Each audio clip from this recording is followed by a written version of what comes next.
Pemirsa tahu bahwa kita sering mengatasnamakan hamba Allah menyumbang. Apa iya Allah sudah menerima kita sebagai hamba? Dan kalau kita sudah menerima sebagai hamba, kenapa kita kadang-kadang suka menyuruh Tuhan kita gitu kan ya? Rahasia apa yang kita bagi di siaran langsung ini Bu ya, agar kita menjadi kekasihnya yang utuh Bu ya gitu. Karena gini ciri-ciri satu kekasih, kan bukankah kekasih tidak pernah menuntut pada kekasihnya? Artinya tidak banyak meminta, atau ada yang lain Bu ya? Tergantung kasihnya level mana Bang Dik. Oke, ada berapa level? Yang paling tinggi level hamba. Tunggu, ada berapa level Bu ya? Yang pertama dulu deh. Tiga level. Yang pertama kekasih, paling rendah. Kekasih matre. Oh, iya.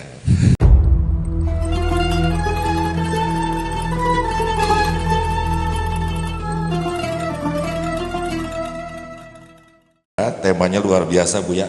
Sesuatu kata yang sederhana yang ada di dekat kita dan sering kita gunakan, tapi saya pun hampir kehilangan maknanya. Judulnya ini hakikat hamba.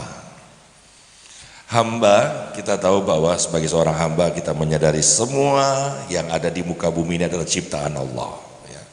Tidak terkecuali, bahkan kita manusia yang sempurna ini juga ciptaan Allah, baik jasad maupun ruh. Setahu saya kan hamba itu, hamba sahaya, budak, dia orang yang bisa diperintahkan oleh majikannya, tapi pada akhirnya pemirsa tahu bahwa kita sering mengatasnamakan hamba Allah menyumbang. Apa iya Allah sudah menerima kita sebagai hamba? Dan kalau kita sudah menerima sebagai hamba, kenapa kita kadang-kadang suka menyuruh Tuhan kita gitu kan ya? Jadi yang pertama kali ini saya ingin tahu dulu nih Bu ya, status kita sebagai hamba ini sebenarnya apa Bu? Assalamualaikum warahmatullahi wabarakatuh. Saya lupa menyapa. Ini saya tidak sendiri, saya ada sahabat saya, guru saya, dan saya lama nggak ketemu. Santai. Mungkin efek buru-buru. Baru pulang umroh kan? Ya. Baik Bang Dik. Ya. Hamba itu bahasa Melayu lama. Kalau dalam bahasa Arabnya disebut abdun. Hamba juga itu ya? Ya, abdun, hamba. Aktivitasnya, kata kerjanya disebut abida atau abada, menyembah. Tapi kata sembah dalam bahasa Melayu lama itu tidak hanya berarti ritual, tapi berarti bukan respect. Jadi saya respect kepada seseorang, maka disebut sembah. Maka menghambakan diri kepada Allah artinya menyembah Allah. Ini terjemahannya memang belum sempurna karena keterbatasan bahasa kita, bahasa Indonesia, bahasa Melayu. Namun bisa kita terjemahkan hamba itu dengan terjemahan murid-murid dari Sayyidina Ibnu Abbas. Jadi dalam tafsir At-Tabari disebutkan bahwa beberapa murid Ibnu Abbas ketika menerjemahkan ya'budun, menyembah, menghambakan diri, itu berarti mengenal. Liya'budun berarti supaya mereka mengenalku. Diambil dari surat Zariyat ayat 56. Tidak aku ciptakan jin dan manusia kecuali untuk menghambakan dirinya kepadaku. Lalu beliau mengartikan, ya, Ibnu Abbas dan murid-muridnya mengartikan bahwa itu adalah mengenal aku. Dan tidak mungkin mengenal Allah kecuali mengenal diri. Yes. Maka man arafa nafsahu faqad arafa rabbahu. Bukan hadis ya. Ini perkataan Yahya ibn Mu'az ar-Razi, siapa yang kenal dirinya, bahwa dirinya di bawah pengaturan Allah, di bawah kasih sayang Allah, maka dia akan mengenal aku. Bang Dik, kalau Bang Dik ini misalnya pernah datang setempat diundang sebagai pembicara, waktu mau parkir, mohon maaf ya, tukang parkirnya nggak tahu kalau Bang Dik ini pembicara. Waktu itu Bang Dik mungkin pakai mobil yang biasa atau belum ganti pakaian. Belum ganti pakaian, dia akan tunjuk-tunjuk dia. Ya, paham maksud saya? Paham. Tapi ketika dia kenal Bang Dik siapa, maka dia akan respect. Dia akan hormat dan dia akan mengabdikan diri kepada kita. Malah mungkin minta foto. Tasnya dibawain. Iya, tasnya dibawain. Pernah kejadian begitu atau sering? Sering. Sering ya. Kasihan juga Bang Dik ya. Sudah nasib saya Buya. Ya, dan saya mengalami itu beberapa kali. Ya. Apa yang terjadi Buya? Itu nggak salah siapa-siapa. Emang dia nggak kenal kita. Dan kita juga nggak mengenalkan diri kepada dia. Nah, maka untuk supaya kenal gimana? Dia harus tahu dirinya siapa, atau dia harus bertanya kepada orang itu bahwa Anda siapa, atau Bang Dik dengan baik hati mengatakan maaf saya pembicara. Oh, itu lebih enak. Sama mengenal Allah itu juga begitu. Allah itu dapat dikenal ketika si hamba mengenal dirinya, tahu diri, atau Allah mengenalkan dirinya. Itu dia. Buya, bagus penjelasannya Buya, analoginya juga bagus dengan tukang parkir tadi. Tapi gini Buya, kadang-kadang saya bersama dengan teman-teman, saya suka mengatasnamakan diri saya mengenal dia gitu. Ya Allah sih pasti tahu lah ciptaannya, tapi jangan-jangan dia tidak mengenal saya gitu, karena saya tidak pernah berhadapan, gimana Pak ya Buya ya, berhadapan sekafah mungkin gitu, sehingga saya mengatasnamakan aja. Bagaimana cara kita tahu kalau kita sudah mengenal diri kita dan dia bersama kita? Allah itu alimum bidzatis sudur, maha mengetahui, maha mengenal. Jangankan Bang Dik, isi hati Bang Diknya Allah tahu. Jadi jangan berprasangka kepada Allah kalau Allah nggak kenal kita. Cuma yang tidak itu adalah Allah mungkin tidak melirik kita. Nah ini nih, Allah tidak memperhatikan kita. Siapa yang diperhatikan Allah? Orang-orang yang mengenal dirinya, bahwa dirinya bersumber dari nur Nabi Muhammad SAW, bahwa dirinya mesti ikut sunnahnya Rasulullah SAW. Orang-orang begitu akan dilirik oleh Allah. Itulah makna in kuntum tuhibbunallah fattabi'uni. Jika kamu cinta Allah, maka kamu harus cari perhatianku. wah keren. Ya. Keren. Bagaimana cara cari perhatian Rasulullah? Sapalah beliau dengan salam, sapalah beliau dengan ikuti sunnahnya. Kalau dulu Abah Guru kumpul di Kalimantan Selatan, beliau jalan pintas. Kamu harus ketahui bahwa dirimu berasal dari nur Nabi Muhammad. Itu jalan pintasnya. Cuma itu kan kalau sekarang agak berat kajian itu, kita mengembalikan dengan bahasa yang lebih ringan. Ikuti ajaran Nabi Muhammad Sallallahu Alaihi Wasallam. Itu cara yang Allah Subhanahu Wa Taala. Aku suka tuh Buya, tadi Buya mengatakan melirik. Allah itu ya basir sehingga dia sampai melirik. Saya mendengar dari seorang guru, katanya kita agar dilirik itu harus ada punya 7 paling tidak kelebihan dalam keseharian kita. Entah sedekah, entah itu senyuman. Apakah memang harus begitu Buya kita sebagai seorang hamba? Itu cuma cara aja ya. Inti dari semua itu kan cuma satu Bang Dik, terkoneksi kepada Allah. Yes. Itu disebut zikrullah. Maka ada ayat wala dzikrullahi akbar. Sungguh zikirnya Allah lebih besar. Zikrullah itu bisa diartikan saya menyebut nama Allah. Juga dapat diartikan Allah kalau menyebut kita, mengingat kita, melirik kita, itu lebih besar dari semuanya.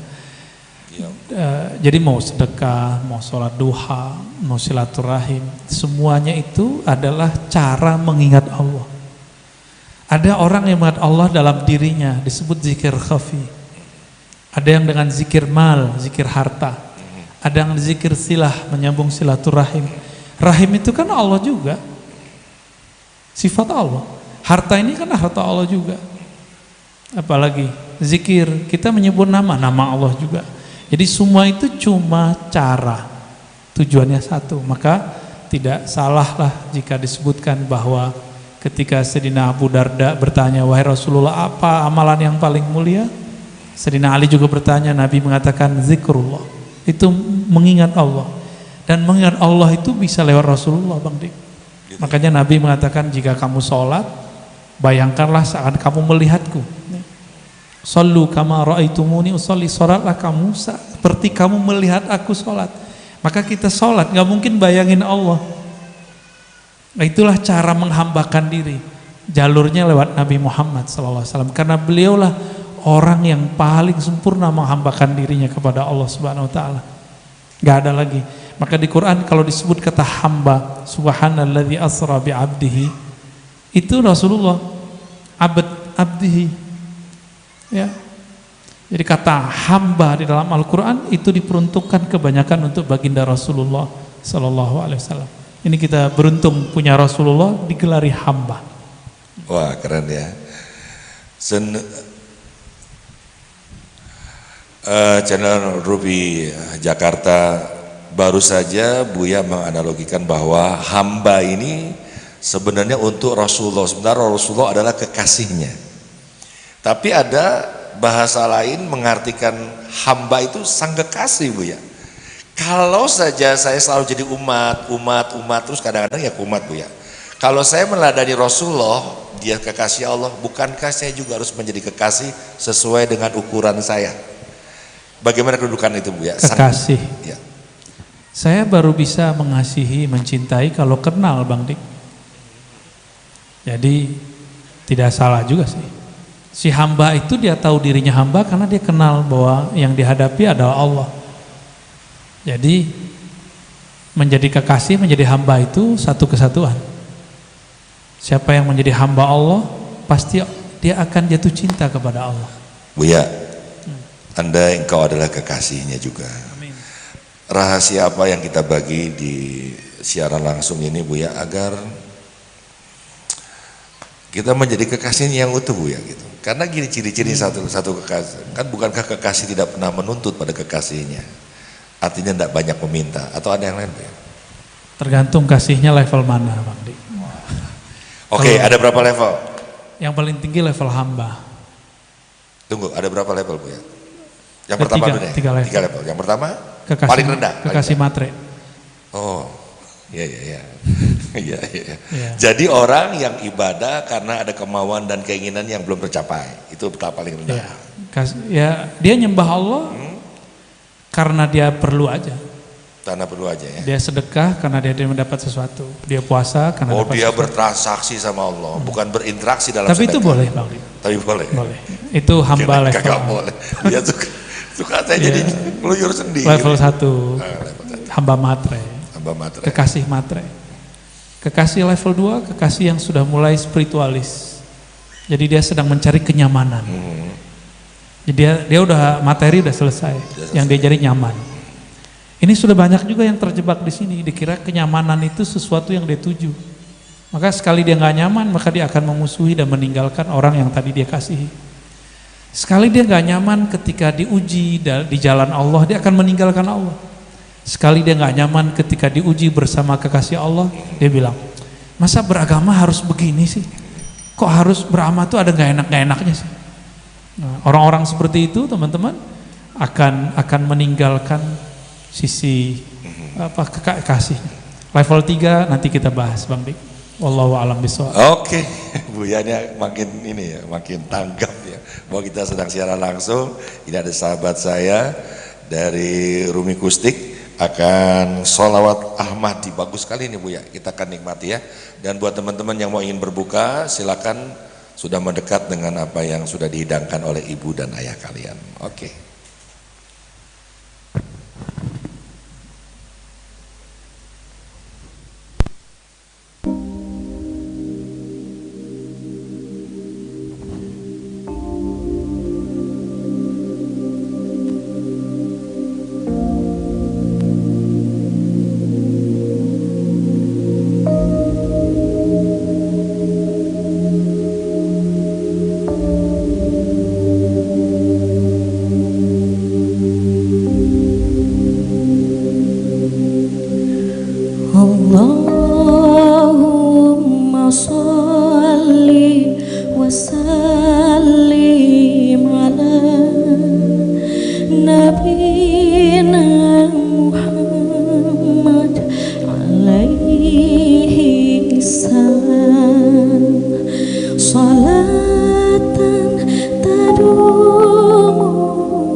rahmat kepada baginda Nabi Muhammad, dengan rahmat yang menetap dipersembahkan kepadanya seperti malam-malam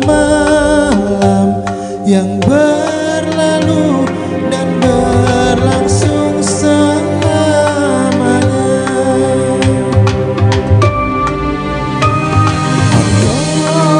Allahumma sholli wa sallim ala nabiyyina Muhammad alaihi salam. Salatan tadumu wa tuhda ilaih namarran layati dawam. Allahumma sholli wa sallim ala nabiyyina Muhammad alaihi salam. Salatan tadumu wa tuhda ilaih namarran layati.